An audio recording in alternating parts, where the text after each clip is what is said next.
Hello, everybody, and welcome to today's episode of Fit Chicks Chat. My name is Laura Jackson. And I'm Amanda Quinn. And on today's episode, we are talking about protein powders.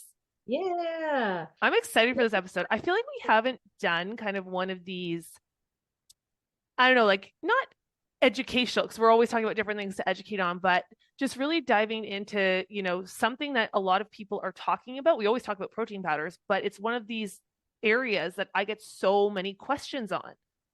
So from students or from clients, they're always, what is a good protein powder? What is a protein powder? What I've heard about, pea protein. What is that, right? Like there's so many questions around it. So we thought, we're going to do a little podcast called Protein Powders Demystified. And we're going to be talking about both animal-based proteins and vegan-based protein, because that's another big question that's always coming out is, I'm a vegan. What should I be having? So I think that this is going to be a really fun one. Yeah, no, I think that, and I like the word demystify because I do think that there's like this huge question mark when it comes to protein powder and how do I find a good quality protein powder? What makes it a good quality? What makes it good for me? Because if you go into a store, so say you go into like a supplement store or something like that, or a natural health food store, you're going to see like this wall of protein and you're just like, okay, which one do I start with? Where do I even go? What is this? What are all the differences and the nuances between each of them? How do I recognize what is going to work for me versus not? So yeah, I'm excited. I think it is a big question mark and it is a little bit confusing sometimes. Well, and I think too, it's interesting because I've been talking about protein so much lately because we have our holistic perimenopause and menopause coach certification. We're on our second round, which is really, really fun. And, one of the biggest things is women need to be getting enough protein. And it's really challenging to get protein in a lot of times with our current lifestyle, our current responsibilities, eating on the go, all of those things, right? So having a protein powder is really something that I think everyone should have in their toolkit, but it can't be a supplement. It's a supplement. It can't be a replacement, I should say, for making sure you're getting most of your proteins from a real whole food diet, right? Like that's the whole thing. Protein powder is a supplement, and supplements are there to supplement, not substitute for a real whole food diet. So we still want to be getting as much of our protein as possible from those sources. And then we have a protein powder as kind of our go-to to bump it up if we need more protein, or if it's something that you're on the go. I have a variety of protein powders, actually. I don't like to always stick to just one because like anything, right? Everything has a different profile. So you're going to get different vitamins and minerals and different balances from different protein powders. And what I mean by that is not necessarily different protein brands, but different protein powder sources. Because we're going to talk about 10 today. So you can get protein powders from all different places. It's crazy. Yeah. So all those questions you've been having, you're going to get the answers today, definitely to help you just decide which one is best for you. Because, and again, it's like protein powders. I always have a couple of different ones. I have like a vegetarian, like a vegan vegetarian one. And then I have like an animal based one. And then I have different flavor profiles because again, it's also, you don't want to just have the same thing over and over again because sometimes it can get really boring. Yes. So, okay, before we dive into the actual protein powders, just a couple of things. So let's just talk about protein amounts. So when it comes to protein in a day, a woman wants anywhere. Now, again, these are very broad baseline recommendations. Like essentially, I always think of the recommendations. These are the minimum requirements for women is that you want to have 0.8 grams per kilogram. So that's not very much. So where we live, we do pounds. Okay, so 0.8 grams per kilogram is basically 0.36 grams per pound. So if you think you're 100 pounds, then you would have bare minimum would be 36 grams of protein. Okay, so that's very low, right? If you think even with protein powder, a serving of protein powder is typically between 20 to 30 grams of protein. So that would be your protein for the entire day. Now, that is your minimal requirements. Now, again, I shouldn't say ideally because every single human is different and we all have different requirements, which is why we teach how to calculate macros in our certification so you can figure out what it is based on your body and your goals and all of that good stuff. But another kind of, I would say then rule of thumb would be getting 0.8 to 1 grams per pound of body weight.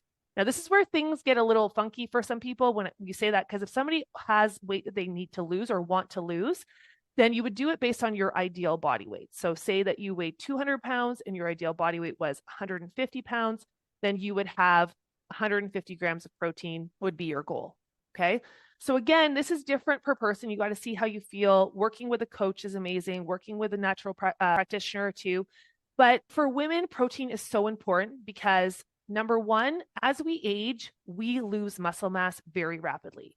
And our muscle mass is one of the most important things for our body to keep our metabolism going, to make sure that our bones are staying healthy, and just for our overall health. Like as we age, it declines so quickly that if we're not supporting that with protein, which protein is the building blocks of muscle, and then also, of course, doing activities that are strength training and all that stuff to activate those muscles, it's can be a very quick decline for us, and we don't want that.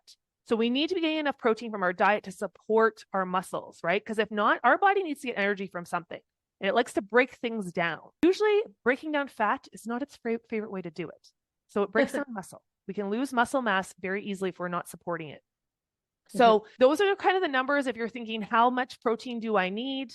And then it's really, really important that we are getting that protein. So I actually this year have been since January 1st on an intentional quest, because I always eat complete and three, right? Protein, fiber, and fat, but to get in 150 grams a day. Because I found my protein intake was really slipping. So I have been very conscious of it again. And I'm like, oh my gosh, it can be a challenge to get 150 grams a day.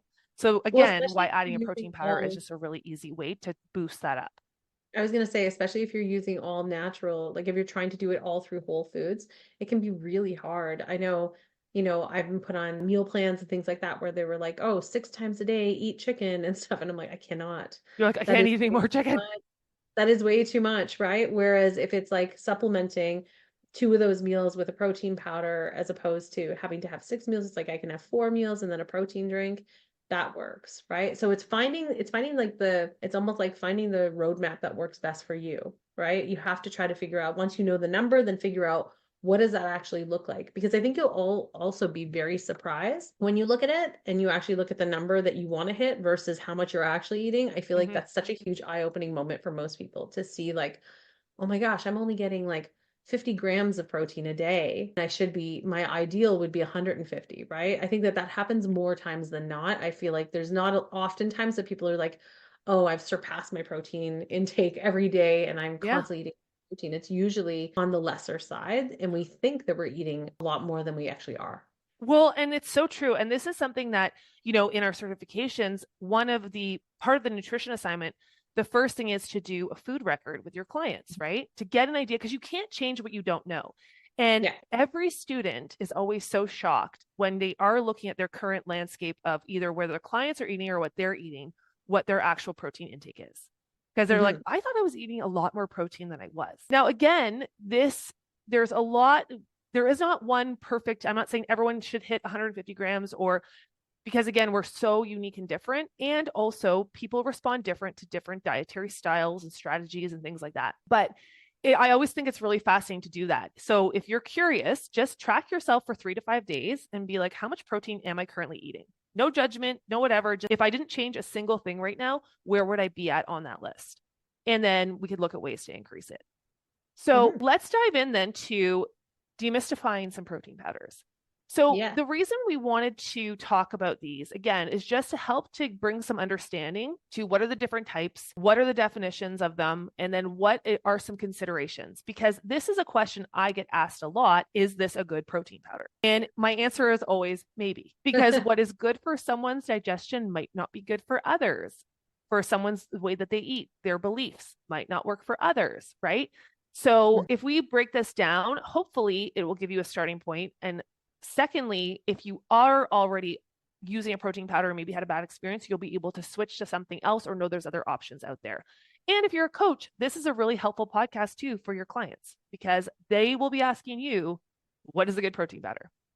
Exactly. Okay, so let's start off with the first one. Amanda, take it away. Yeah, I was going to say, I think we should start off with the first one, which is whey protein, which I feel like is probably the most popular, like the one that you hear about the most, the one that you see the most in like health food stores and things like that, is whey protein. So whey protein is essentially a byproduct of cheese production. So it's a complete protein, meaning it contains all essential amino acids. Well, sorry, I just want to interrupt you for a second there, just because I always think of when I think of whey, I always think of that nursery rhyme, like little Miss Muffet sat on a tuffet eating her curds and whey. And I always just Yeah, think, what is that? So cheese production, when you separate it, right, there's the cheese curd that we eat, and then there's all this byproduct that's whey that's just basically pure protein. And that's what gets turned into the protein powder, which is pretty cool.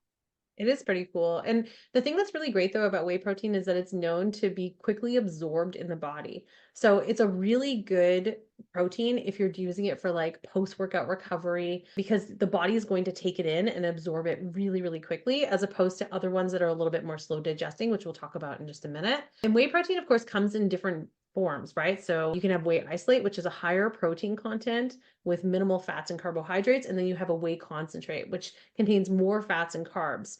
So depending on what you're looking for, like I always think of it like an isolate would be if I'm just looking post workout for a protein boost, or if I'm looking to increase my protein only. Whereas the other would be more like the concentrate would be more if it's I'm using it as like a meal, not a meal replacement, but if it's like I'm on the road and I'm going to have a protein shake and I haven't had lunch yet or something, I would have that because then it's going to have a little bit more of the complete in three breakdown as opposed to the isolate would. Yeah. And the thing that's interesting too is that some people have no issues with a whey isolate and they have it with a Mhm. concentrate, or vice versa. They don't have any issues with a concentrate, but they have it with an isolate. I don't know if I said that, but either way, vice versa. So Yeah. it's interesting too, because you really have to listen to your bodies when you are taking a protein powder. Because again, you might have some, you could be totally fine on other, you're bloated, you're gassy, you don't feel well. Yeah. But someone who should really avoid taking away protein is someone who is lactose intolerant, because of course it's from a milk product.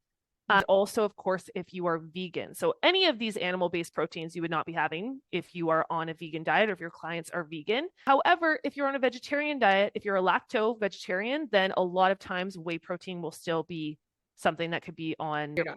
And I Definitely. personally like whey is my number one go-to. I find I have the least problems with whey. Me too. It's one of my favorite. That one and pea protein, but we'll talk about those Oh, after. not for me. I'll I know. tell you See, about that. it works great for me. Oh, my tummy does not like the pea protein. Yeah, so that is sort of like whey protein in a nutshell. Now we're going to go through each of the proteins just in like a quick overview just to give you a glance at like what it is, what's included, how it works, and who should avoid or take it. So the next one, casein protein. So casein is another protein found in milk. This constituting about 80% of its protein content. So it's like a very heavy dairy-based protein, but this one is a very slow digesting protein. So because it's a slow digesting protein, it's often recommended to use it for bedtime, provide like a sustainable release of amino acids through the night. So it's one of those ones where you want to take it when you know that you like if you're not doing intermittent fasting or anything like that, that you want to take so that it's going to fill you up and it's going to slowly digest and be broken down by your body over a longer period of time, as opposed to again the whey protein that's just like a quick, like your body's going to absorb it and bring it in really quickly to your body. Now, and a lot of people too will take casein protein if they're trying to bulk up. Mhm. So, that's why a lot of women too, it's usually higher in calories, it's more dense. So, a lot of times with women too, they'll usually go for the whey protein. Even if they're trying to build muscle, it's still as effective. But casein is found a lot more. Also, again, you might not have an issue with whey, but in food sensitivity testing, with casein is the other protein in milk, right? Or milk dairy products, you could have a major issue with casein and not with whey. So some people think, oh, I use whey protein, I'm not going to have any digestive issues or bloating or diarrhea or constipation or whatever it is if I take that because I have no problems with whey. And then with casein, it does not agree with them at all. So it is something that you definitely do want to see how your body's feeling with either one of them. But Mhm. yeah, casein is usually like you take it Yeah, before don't bed. go out and buy like the Costco massive like the Yeah. huge one of any of these proteins. Like if anything, our recommendation, if especially if you're trying a new one, is look for like whether they have samples, maybe on their site they have free Mm-hmm. samples, so I would check those out, or go into a health food store, ask if they have any samples, or even just the smallest amount that you can purchase to test before you invest. Because the last thing you want to do is buy like a huge, one of those big bucket ones. And then you're like, oh my gosh, this is making me feel sick every single time I Yeah. take it. Yeah. Totally. Okay. The next one is my current favorite. So I Hmm. always have whey protein, but this is my other one that I have in my cupboard right now is collagen protein. Hmm. So collagen is found throughout our entire body and all of our connective tissues. It's a structural protein and it comes from, it's in bones and skin, and it keeps us, is what, even when you get wrinkles and stuff, right? Like it's when you age, we lose collagen. Yeah. But so I've always been really into collagen also for repair. When I was pregnant, collagen was something I had a lot of. I made a lot of homemade bone broth and stuff like that, which is really high in protein. But what's cool now is that you can actually buy collagen protein powder, and you can buy it. It used to just be plain, but you can buy it now in, chocolate, vanilla, dark chocolate mint is when I have all of these different flavors. So it is a little bit more known for skin, joint, hair, nail repair. It does have less amino acids than whey or casein. So casein or whey, you get the entire profile of essential amino acids. Essential amino acids just basically means your body cannot make them. Anything that says essential, your body can't make them. You have to get them from your diet. So pretty much most of the animal-based proteins are more absorbable than the vegan-based ones. We'll talk about that in a moment. But this one, it's missing a couple of the amino acids. I'm not 100% sure which ones, but so that way you do want to make sure, of course, you're balancing this with real whole food diet. But again, vegetarians, vegans, this would not be one. So if you're a vegetarian, the whey and the casein might still be okay for you if you are a lacto vegetarian, but collagen, because it is usually from either beef, it's from fish, chicken, and they do have an algae version. We'll be talking about that after. But yeah, it is definitely something vegetarians and vegans need to avoid. Yeah, I didn't know that it was actually offered as a protein powder now. I always knew about like adding collagen, but I never knew that it actually came as a protein powder. So that's really cool. I'm going to check it out. Yeah. Okay, so the next one that we want to talk about too is egg white protein. So egg white protein is derived from the whites of eggs. If you guessed, you win a point. But this is a complete protein source. And so because it's a complete protein source, it provides a high quality of protein with minimal fat and carbohydrates, right? So just like an egg would, eggs are known to be higher protein, very, very low in terms of fat, and basically zero carbs. So it's suitable for someone who has lactose intolerance though, because this is a protein that doesn't actually have any dairy. So it is a dairy-free protein, but it is obviously not good for anyone who has egg allergies or who are vegetarian or vegan. Some vegetarians, yes, but most vegetarians and of course vegans, egg white protein would not work because it is actually derived directly from eggs. Well, and the thing with egg white protein too is I've tried it a couple of times and it can be a little funky, but again, that's my personal opinion. But I've had clients and students who have said, hey, I can't do the whey or the casein because of the lactose. Can I try something else? And they love egg white protein. But the thing we have to remember too is these are concentrated forms of protein. So it can be very hard on our digestion. I keep saying about gas and bloating, that's usually the top symptoms that people have if they're introducing something new that's super concentrated. So you can always start with a lower amount too. And like Amanda said, go for the sample packs, not buying the whole thing, not just for the digestion issues, but also for the taste. Like there's so many of them that are terrible. And then you buy I have one. Someone sent me a big tub and I'm like, oh, so bad. It tastes like chalk. Anyways. Yeah. No, some of them are not delicious. I agree with that. I've never tried the egg white protein though. I just have never tried it. I don't know why. I've never even been like, I never even really thought to try it because I always kind of stick with whey and I stick with the pea protein because I know that they work for my body. But so it's kind of like once you find the ones that work for you and that you like, you kind of stick to them, I find. But I am going to try the collagen one for sure. But I also think what's interesting too is it depends on what you're using your protein powder for, right? If it's for a smoothie, that's totally different than if you're using it to do in baking. Now, some proteins, there is some, stuff out there that it's not good to heat your protein powder and things like that. There are some mixed opinions on that, but some of them are used more in baking or in overnight oats or, you know what I mean? Like adding them to different things and they taste better than others. So that's kind of too thinking about what you're using your protein powder for. I feel like egg white protein might be good for baking. I don't know. Have you ever tried it for baking? I haven't. It'd be interesting to try it for baking just because if you're usually adding egg to some baking, if you try the egg white protein. Yeah, you should check it out. I'm going to have to test. I will report back, everyone. And then the last one is bone broth protein that we're going to talk about today. Now, there are still some more other proteins, but this one became really popular with the paleo kind of, I wouldn't say trend because paleo is still, to me, is one of the best kind of diets if you're looking to kind of start off following something. But bone broth, I absolutely love bone broth, but I make my own in the Instant Pot. But this is made by dehydrating and concentrating bone broth. So again, usually it's from chicken or beef bones, and it contains a whole mix of things. So unlike the collagen protein powder, which is just the collagen, the bone broth protein contains the collagen, also minerals and amino acids that you're not necessarily going to get from just the collagen. But it's really great too for gut health and joint support, just like the collagen. They have flavors like chocolate bone broth as well. It sounds gross, but it's quite delicious. I actually like drinking it as hot chocolate. But See, it's so funny. We were both sent a bunch of this bone broth protein powder, and I haven't. Laura always laughs at me because I haven't tried it yet, and I've had it for a while now, for like about a month, and just I'm so weird about like trying things, and I think it's just the name bone broth. Like it well, just yeah, makes you me think feel it's going to so taste like like, chicken soup. yeah, I feel like it just sounds so gross. Oh, I I am love gonna bone broth. I am. You know, I'm going to commit to trying it today.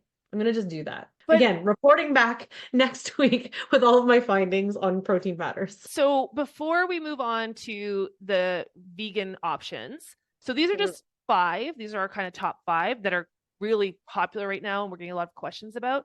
But just always remember when you are picking an animal-based protein, do your research. There's a lot of stuff that is really cheaply made.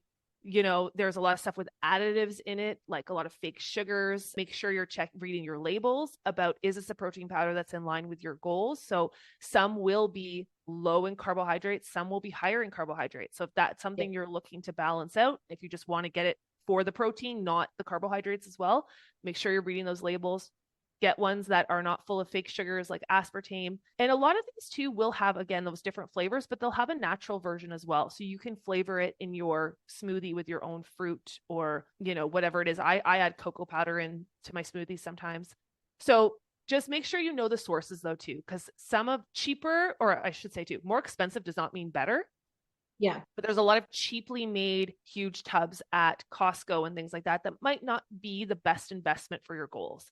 So if you are going to get a protein powder, I say spend a little bit more, do some research, read your labels, and then use it as it's intended, which is a supplement, not just to, have hordes of it every single day. Yeah. And of course, just as a reminder, I mean, this goes without saying, but it is essential for you to consult with a healthcare professional or registered dietitian before you incorporate any protein powders to your diet, especially if you have like allergies, dietary restrictions, or specific health conditions. So just keep that in mind. That is our disclaimer.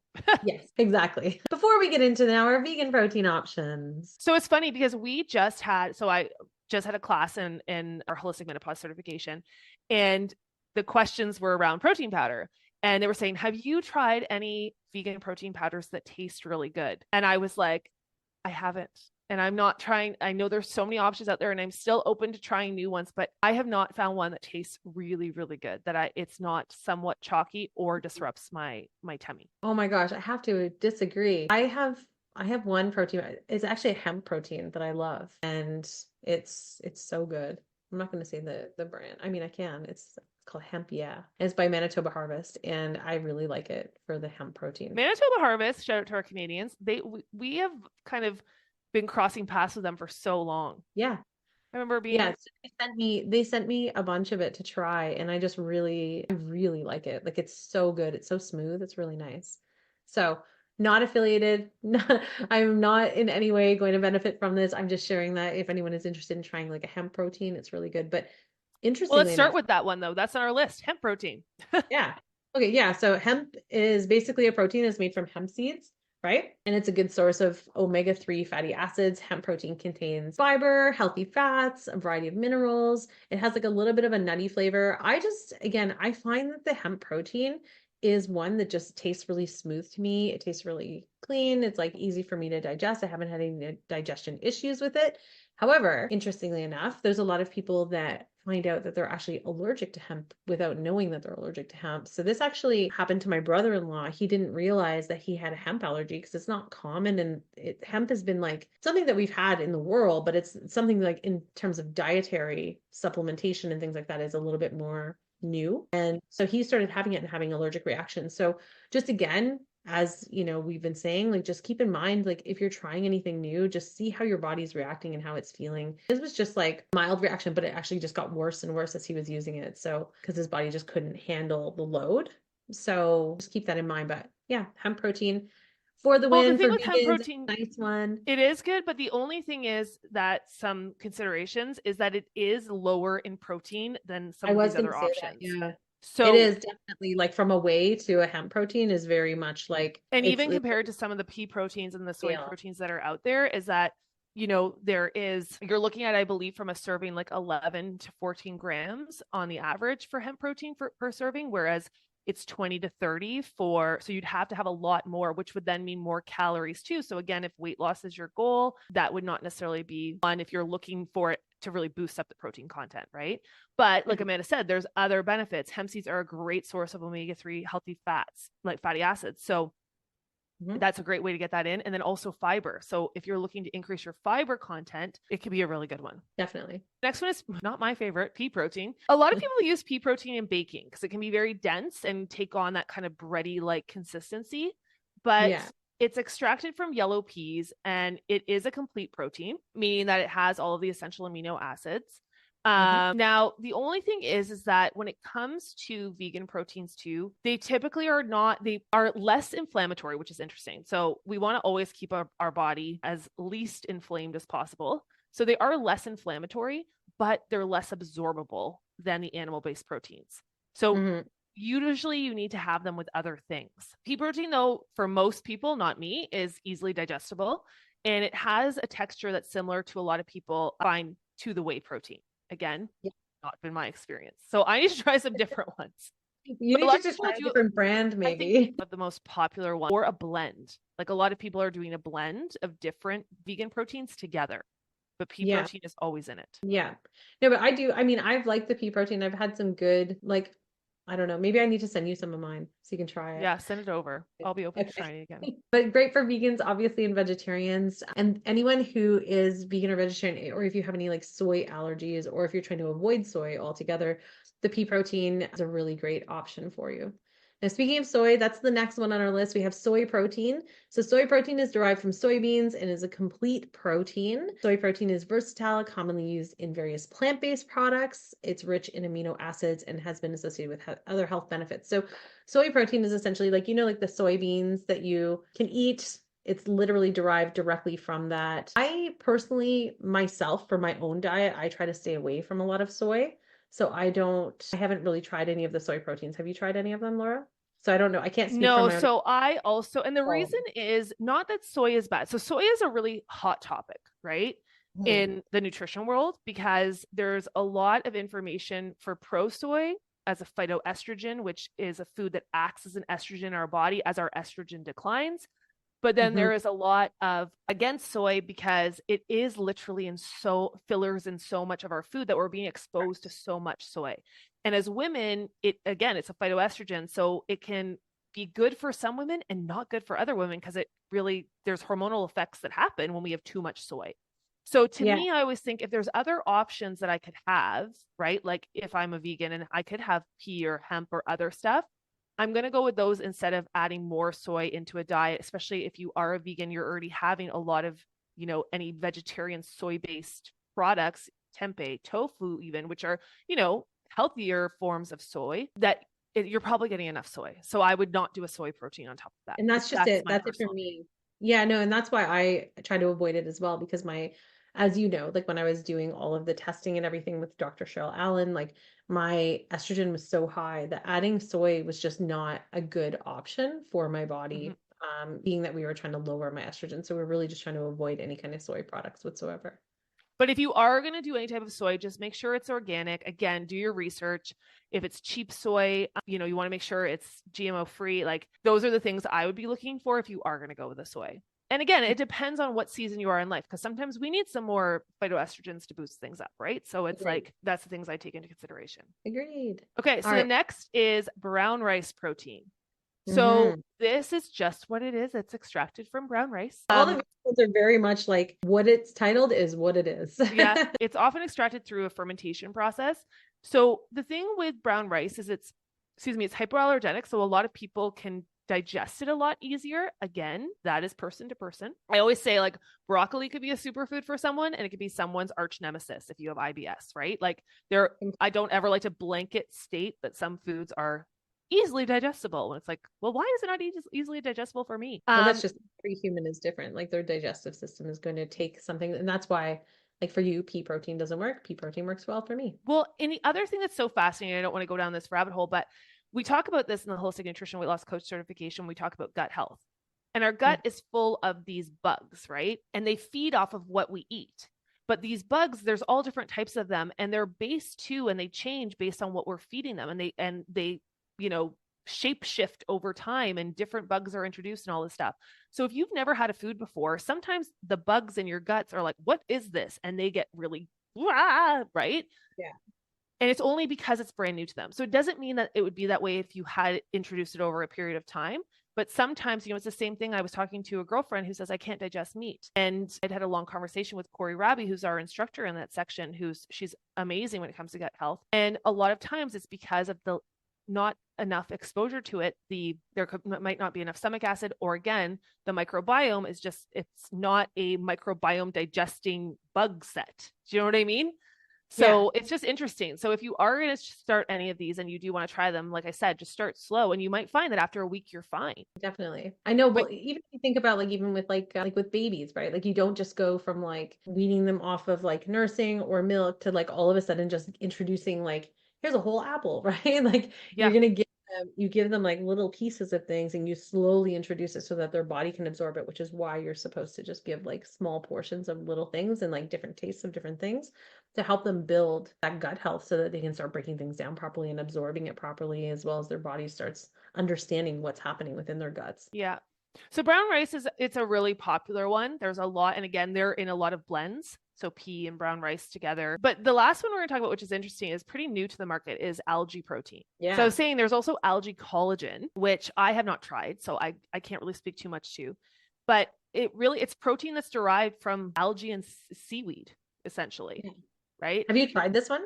I have not. I have taken spirulina and things like that, which if anyone has, you know how nasty it is. Spirulina, you can only have a tiny amount. So I think, again, I'm not opposed to taking it, but a lot of people have said it does have that seaweedy, fishy flavor in some, like not fishy, but you know what I mean? Like that. Like nori wraps, like sushi. It's a very like specific taste. And I love sushi and stuff like that, but I just couldn't imagine having it but I'm not opposed to it. So if anyone has an algae protein, you want us to try it and review it, send it over, please. But it's interesting though, because, there is a lot though out there right now, again, of what's going on in our oceans and how there is so much toxins in our oceans. So some people are very, they would totally stay away from it for that. Right. Now, again, sometimes it's grown in areas like not in the ocean, it's actually harvested and stuff like that, so they can control the water more. So look at the sources of where it's from. But that is definitely one that's new. And again, because it's from algae, which is a plant and not a fish, you can get some collagen or protein from that too. So not super popular, but for sure you can find it. Definitely new to the market. If anyone's tried it too, message us. Let us know what you think. Yeah. And then of course, considerations, of course you want to be looking at your own allergies, your own dietary restrictions. If you're vegan, vegetarian, etc., what is the best option for you? Look at the nutritional profile. As Laura mentioned, like not all are created equal, right? So really look at the amino acid profile, the additional nutrients, the carbohydrates, the calories, like look at all of the things and make sure that it aligns with what your goals are. And then the last thing, of course, when it comes to protein powders is just, it really boils down to the taste and the texture. Like, does it taste good? Am I going to want to continue to drink this? Is it making my smoothie really lumpy and gross? Is it too thick? Is it just whatever? It's how does it make you feel? How does it taste? And is it aligned with my nutritional plan? And if it is, amazing. So hopefully this was helpful for everyone just to kind of get an idea of different protein powders. If you're a coach, if you're a non-coach, if you're an aspiring coach, just to give you that like overview of all of the more popular ones, vegan, vegetarian, as well as non-plant-based proteins, so that you can just make informed decisions for yourself or help your clients make informed decisions for them as well. Well, and that's one thing too. I just think that, I personally am pro protein powder. Now, again, every nutrition coach can have a different opinion on stuff, but I believe in the society that we live in now, when it comes to really hitting those protein goals for women, it can be such a challenge. So whether it be for yourself or if you're a coach, it's really important that you do. And again, maybe you have ones you already use, but you do have some options and education around this to share with your clients what their options can be. Now, if you do have some that you love, also great, you can send links to it and stuff like that. But I always stay away from just recommending things I haven't tried myself. But then too, it really is client to client. So you have to empower them to be able to read their labels and know what's good for them and know the markers and things like that. So can't wait to see you guys go out there and research some protein powders. Yeah, bookmark this episode if you are a coach and you know that you get a lot of questions around protein, because it'll just be helpful for you. You can even share it with your clients. And of course, if there's anyone listening to this, and if there's any protein powders we didn't talk about that you think should be on this list, please let us know. Or if there's any brands that you love, we are always open to suggestions, trying things. Ben and I love trying things. Yeah. And giving reviews on them. So send them on over. And then for anyone who is interested in becoming a holistic nutrition weight loss coach, we have our upcoming holistic nutrition weight loss coach certification starting on March 4th. We are opening up early bird enrollment tomorrow. It opens tomorrow and it ends on, what is Sunday? January the 28th. So the early bird enrollment ends on the 28th. So if you've been thinking about it, if you've been on the fence, this is the time. There's going to be some amazing special early bird rates for that. And of course, we talk about things like protein powders and smoothies and how to coach and all of this fun stuff of how to implement this with your clients. So thank you so much, guys. This was amazing. And we'll see you next week. Bye. Bye.